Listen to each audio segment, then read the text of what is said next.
My name is Carlin Borisenko, and you're listening to the Actively Unwoke podcast. If you want to find archives of the podcast and subscribe on all major podcasting platforms, Apple, Spotify, Google, etc., head over to activelyunwoke.com/podcast, and you can find everything you're looking for. And if you want to support the work I'm doing while you're there, you can head over to activelyunwoke.com/support.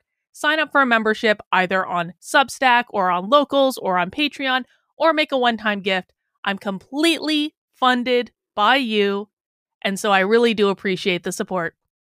All right, guys. Well, today we're going to read an essay that I wrote last night on my Substack, Carlin, KARLYN.substack.com. And I have to, listen, I'm going to brag on myself for a second. I think this is one of the best essays I've ever written about how cancel culture works. I really do. I'm really proud of this essay. And some people might be distracted by the subject matter of the essay, and you'll understand why in a moment. But I really am proud of this essay. I think this essay will prove to be applicable in pretty much every internet cancel mob that ever pops up on the internet ever. If you want to understand how these things happen, I think it's going to be useful for that. I may at some point take the primary subject matter out, which is Tim Pool, and we'll talk about that in a second, and just focus on the concepts in general. But for right now, I'm very proud of this essay, and I hope you enjoy it. This is called Anatomy of a Woke Cancel Mob, or How Tim Pool Got Canceled by His Own Audience. A warning for content creators of the future about audience cultivation. Your audience will reflect your values. Woke cancel mobs rarely develop organically. They are created. Sometimes they're created inadvertently, and sometimes it's a more deviously focused effort. Since cancellation is one of the most often utilized tools of the woke on both the political left and the right, and since we're currently witnessing one of the most vicious cancellations I've ever seen in the cancellation of Eliza Blue, I think it's a good opportunity to discuss how these cancel mobs are created. Then, I want to zoom in with a closer look at the unanticipated consequences of appealing to the worst people on the internet, their propensity to turn on their leader. To be very clear, I am not blaming Tim Pool directly for planning and executing the cancellation of Eliza Blue. It started long before he was even involved, and it wasn't his fault. And in general, I do not believe he anticipated, desired, or purposefully created an audience to destroy people, least of all himself. I'm writing this to treat it as a warning for future content creators. When you are not purposeful in the development of your audience, it can have unintended consequences. The anatomy of a cancellation. I've been canceled at least half a dozen times in the past 3 years. I define cancellation as when thousands of people mob you, usually online, but it can spill over into the real world too, for daring to speak an opinion that they disagree with, or if you fail to adhere to their vision of a moral purity test. It can happen other ways too, but for our purposes, I'm going to discuss online mobbing. Cancellation does not mean you must be deplatformed or lose your bank account, though I have been deplatformed multiple times due to the focus efforts of my harassers. Social ostracization is just as powerful a weapon. When the political left cancels you, they're much more likely to go after your bank account. When the political right cancels you, they are much more likely to use social ostracization and personal attacks. That's not to say that people of either political persuasion can't use the other's tactics. I'm simply suggesting a more likely preference of what they are inclined to do if given the opportunity to form a mob. And each one leads directly back to their core values and motivations. The political left is more likely to go after money because their primary goal is to gain power over other human beings, to get them to bend the knee to their will because gaining power over others is one of their primary goals. The political right is more likely to make personal attacks because they are desperate for approval and acceptance, as well as obsessed with appearance. So they believe that social approval matters more than money or power. And making you, quote unquote, look bad to convince you that you have something to be embarrassed of is considered a victory. When cancel mobs start, all it takes is one primary instigator with a group of lieutenants to help them. It starts with a spark. You did something that hurt the fragile sensibilities of the primary instigator. It could be anything, from something as small as looking at them the wrong way, to saying something they find offensive, to you being more popular than they are and getting more attention than they do. It really could be anything, and oftentimes, you don't see it coming until it's already begun. The cancel mob is not likely to come after you unless they perceive you to be having some success that they themselves are not having. Otherwise, there would be no reason to cancel you. So the spark is that you had a victory. The result is that they perceived they've slapped you down to size. They may even say you're full of yourself, you have a big head, you need to be put in your place, etc., etc., etc.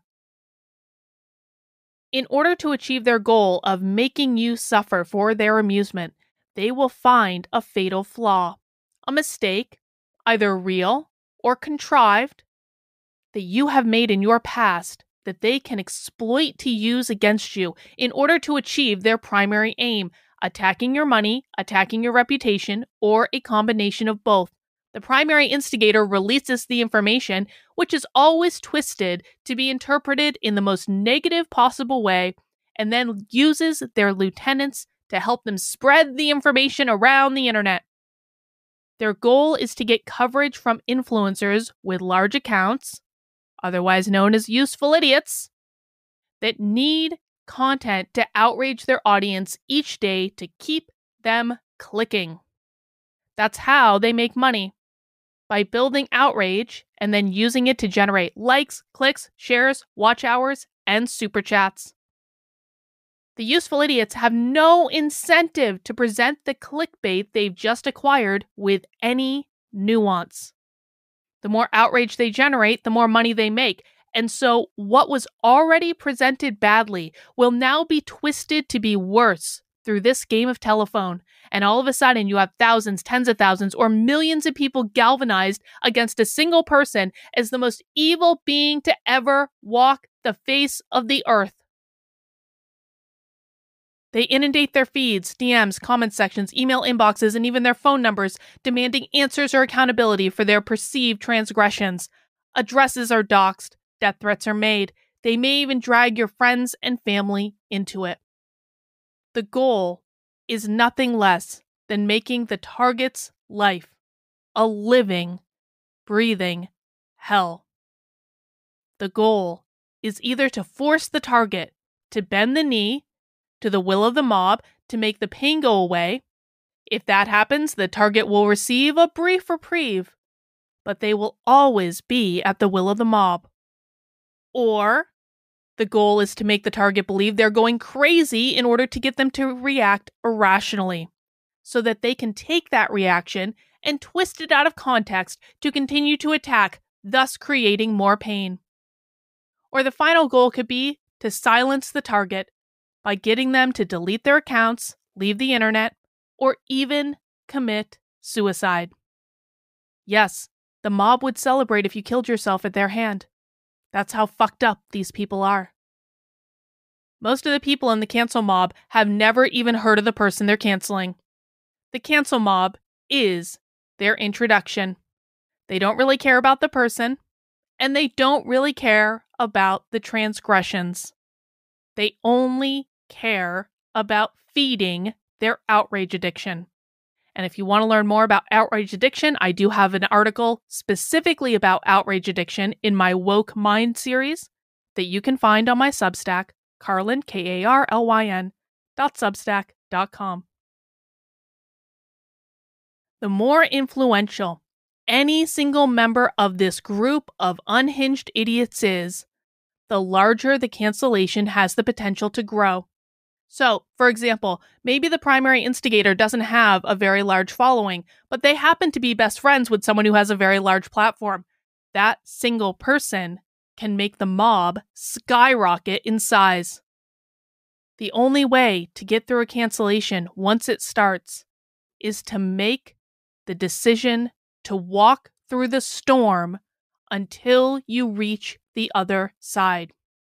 If you surrender, they will own you. If you give up and turn back, they will own you. You must make it through the storm, whether that takes hours, days, weeks, or longer.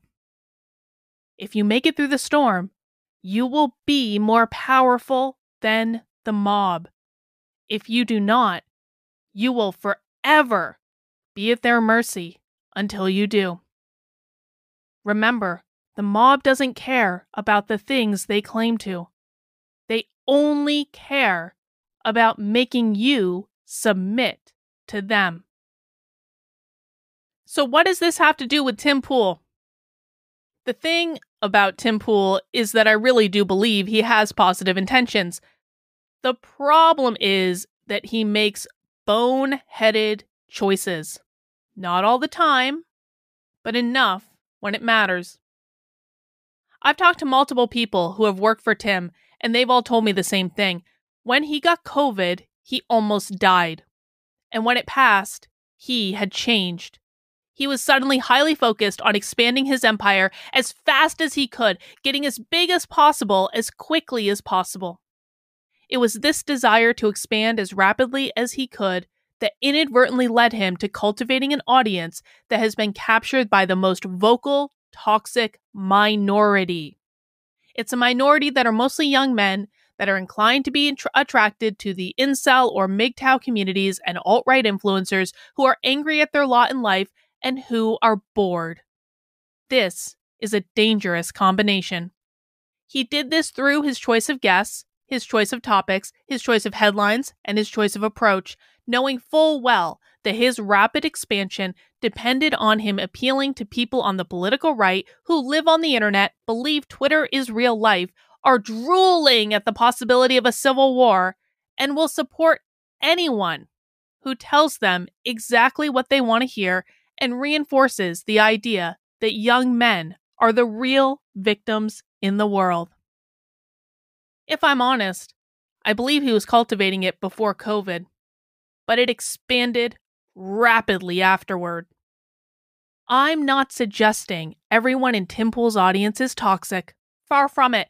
The vast majority of people who watch Tim Pool are very fine people. Seriously. But there is a segment that is incredibly toxic. Maybe 15 to 20%. I'm also not suggesting that this toxic minority segment don't have some legitimate grievances in the world, but when you allow your entire view of the world to be controlled by your grievances, that's a problem. Sadly, that toxic segment has the most power in his community, even if they are vastly outnumbered by the very fine people.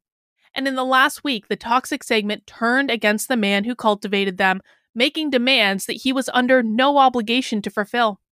He resisted at first. He told them no. He told them to fuck off. And so they got worse, as they were always going to do if he didn't relent.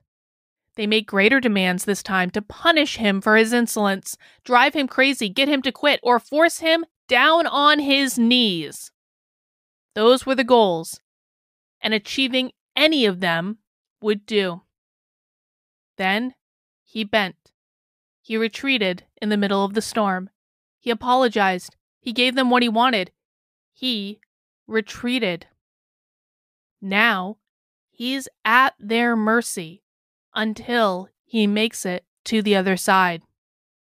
As long as he stays on the internet, this will happen again. It's only a matter of when. Tim Pool's audience absolutely overlapped with the audience canceling Eliza Blue, for which Brittany Venti, Chrissy Mayer, Blair White, and Candace Owens, and everyone else who jumped on the grift train cancel mob were all useful idiots. And there is no doubt that they targeted Tim as a useful idiot to spread their message as part of that cancellation. He refused until he didn't. We all watched Tim Pool's audience cancel Tim Pool, hammering him until they finally forced him onto his knees to kiss the ring and meet the mob's demands.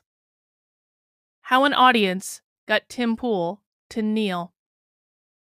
There's nothing wrong with wanting to grow an audience. There's nothing wrong with wanting to be famous. There's nothing wrong with wanting to grow a successful, thriving, multi-million-dollar business on YouTube. But when you're bringing a lot of people together under one roof on a nightly basis, it can be a tricky thing because it's very easy to lose sight of the dangers of appealing to the wrong people.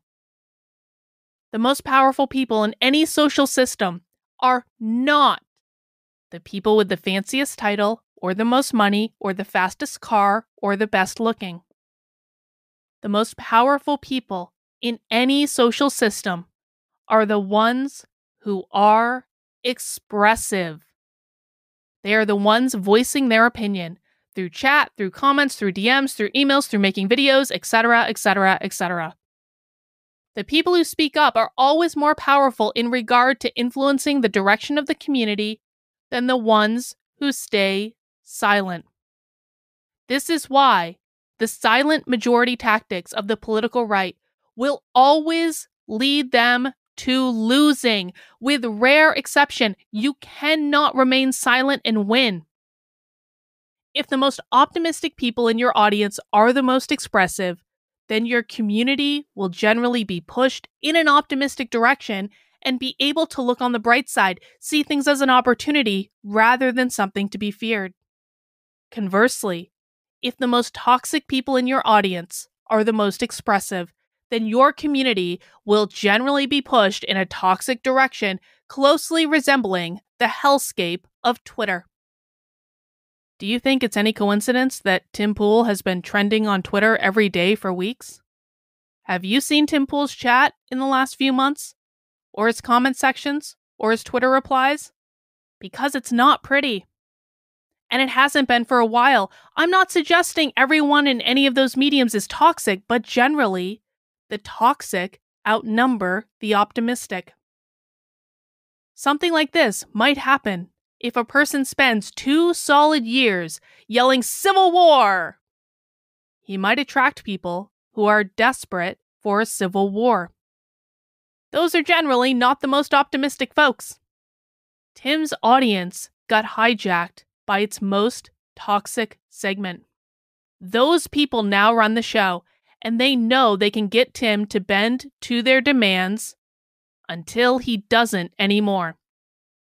Tim has to make the decision to walk through the storm next time it happens to make sure his toxic minority knows who the big swinging dick is.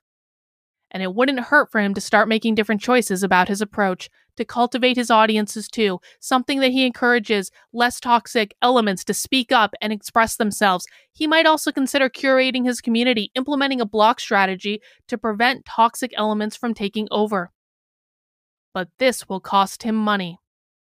It will also help him to regain his integrity, which I do believe is in there somewhere.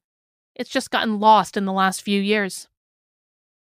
Tim has to decide which is more important, money or integrity. Both options require a sacrifice. If he chooses money, fine. Nothing wrong with that.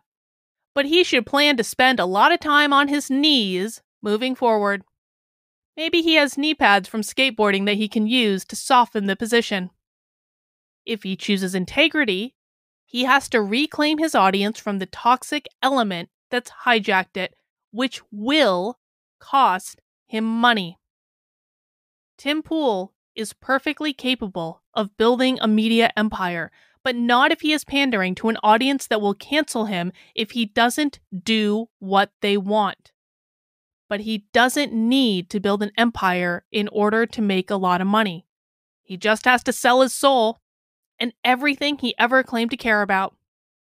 The empire is through the storm. He has to decide how much he wants it. The audience reflects the creator. 2.5 years ago, Tim Pool publicly called me a social justice warrior on Twitter because I questioned the wisdom of bringing a certain toxic guest on his show, allowing him to significantly expand his audience. But here's the irony. Years after this interaction, my audience has never once formed into a woke cancel mob. In fact, when they have tried, and they have, I've put a stop to it very quickly. I don't want that being done in my name. But Tim's audience has formed into a woke cancel mob. Not only did Tim's audience form into a woke cancel mob, but they turned on the very person who created them. The audience reflects the sensibilities of the creator. I have a much smaller audience than Tim, and I always will, but part of the reason is that I have actively curated my audience, preventing the toxic element from joining it and influencing it with a strictly enforced blocking strategy that keeps out the riffraff. I knew that the minute you started letting the toxic and vocal elements in is the minute you lose control. Tim didn't hear this lesson. He purposefully appealed to the widest possible audience, bringing on guest after guest after guest after guest and covering story after story after story that actively encouraged the most toxic elements to join. As his audience grew, this small subset gained more power. And here we are. It will be fascinating to watch what Tim does next. Personally, I hope he chooses integrity. But money is a powerful drug. All right, guys, that's all I have for the article. If you'd like to leave a comment, head over to Karlyn, KARLYN.substack.com, and leave a comment on the article. All of the comments are open, so everyone's comments are welcome. But if you bring toxic negativity into my comment section, I just told you I have a very strict blocking policy because I'm not letting the inmates run the asylum on my channel. All right, guys, catch you next time. Have a great rest of your day.